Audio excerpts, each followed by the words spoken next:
ప్రకృతి నేస్తాలైన శ్రీరుద్ర వారి మట్టి గణేశ విగ్రహాలు ఇప్పుడు అన్ని రత్నదీప్ స్టోర్స్ లో లభ్యం. త్వరపడండి. బిగ్ బాస్ సీజన్ 8 స్టార్ట్ అయింది. 14 మంది కంటెస్టెంట్లు ఇంట్లోకి అడుగు పెట్టారు. ఈసారి చాలా మంది బిగ్ బాస్ ఆడియన్స్ కు తెలియని వారే ఉన్నారు. అందులో ఒకరు మణికంఠ. ఇతను పెద్దగా సీరియల్స్ సినిమాలు చేయనప్పటికీ చిన్న చిన్న పాత్రలు అయితే చేశాడు. ఇంకా మంచి రోల్స్ కోసం ఎదురు చూస్తున్నాడు. ఎవరు ఎక్స్పెక్ట్ చేయని విధంగా హౌస్ లో అడుగు పెట్టినప్పటికీ మణికంఠ ఇప్పుడు talk of the Bigg Boss house గా మారాడు. అందుకు ఒకే ఒక కారణం నామినేషన్స్.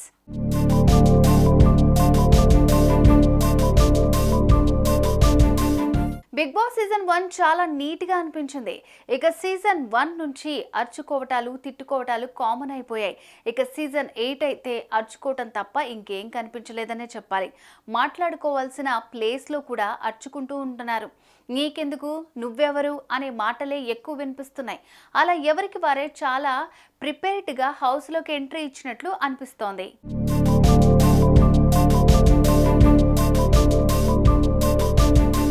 ఇక ఇదంతా పక్కన పెడితే బిగ్ బాస్ హౌస్ లోకి ఎంట్రీ ఇచ్చిన నాగమణికంఠకు డే 1 ఓ ఝలక్ తగిలింది. ఎలిమినేషన్ అంటూ ప్రాంక్ చేశారు. దీంతో అతను ట్రిగ్గర్ అయ్యాడు.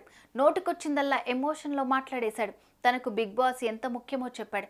ఆ తర్వాత నామినేషన్స్ మొదలయ్యాయి. ఒకరి తర్వాత ఒకరు నామినేషన్లు వేస్తున్నారు. ఇందులో మణికంఠకు ఎక్కువ ఓట్లు వచ్చాయి. సింపతి గేమ్ ఆడుతున్నాడు అంటూ అందరూ అతన్ని పాయింట్ చేశారు. దీంతో దాన్ని జీర్ణించుకోలేకపోయాడు. అందరికీ తన బాధలు చెప్పాడు. చావు దాకా వెళ్ళొచ్చాను, మీకేం తెలియదు నా గురించి, కన్న తండ్రిని పోగొట్టుకున్నాను, పెంపుడు తండ్రితో అవమానాలు పడ్డాను, అమ్మ చచ్చిపోయింది, అమ్మ శవం కాల్చడానికి కట్టెల కోసం డబ్బులు అడుక్కొని వచ్చి శవం కాల్చాల్సి వచ్చింది అంటూ ఎమోషనల్ అయ్యి ఏడ్చేశాడు. తనకు తన భార్య పాప కావాలని అన్నాడు.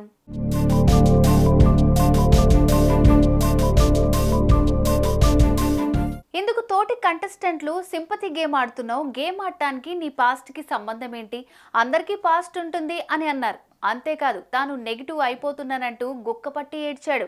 తన తలపై ఉన్న విగ్ను కూడా తీసేసి ఇది నేను అని కన్నీళ్లు పెట్టుకున్నాడు. అంతే, హౌస్లో ఉన్నవారు మాత్రమే కాదు బయట బిగ్ బాస్ ఆడియన్స్ కూడా షాక్ అయ్యారు. అటు కన్ఫెషన్ రూమ్లోకి బిగ్ బాస్ పిలవడంతో అక్కడ కూడా ఏడ్చేశాడు. Big boss మణికంఠను సముదాయించాడు. అటు మణికంఠను చూసి తోటి కంటెస్టెంట్స్ కూడా నామినేషన్ రూమ్లో ఏడ్చేశారు.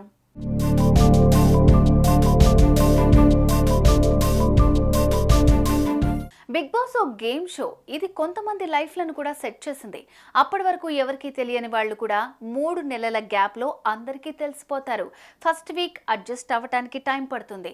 అటు మణికంఠ పరిస్థితి కూడా అంతే. అతను పడ్డ బాధలు ఇంకా గుర్తు చేసుకుంటూ బాధపడుతున్నాడు. కాస్త టైం ఇస్తే అతను అందరితో కలిసిపోతాడనిపిస్తోంది. మీరేమంటారు? మణికంఠపై మీ ఒపీనియన్ ఏంటి? కామెంట్స్ రూపంలో చెప్పండి.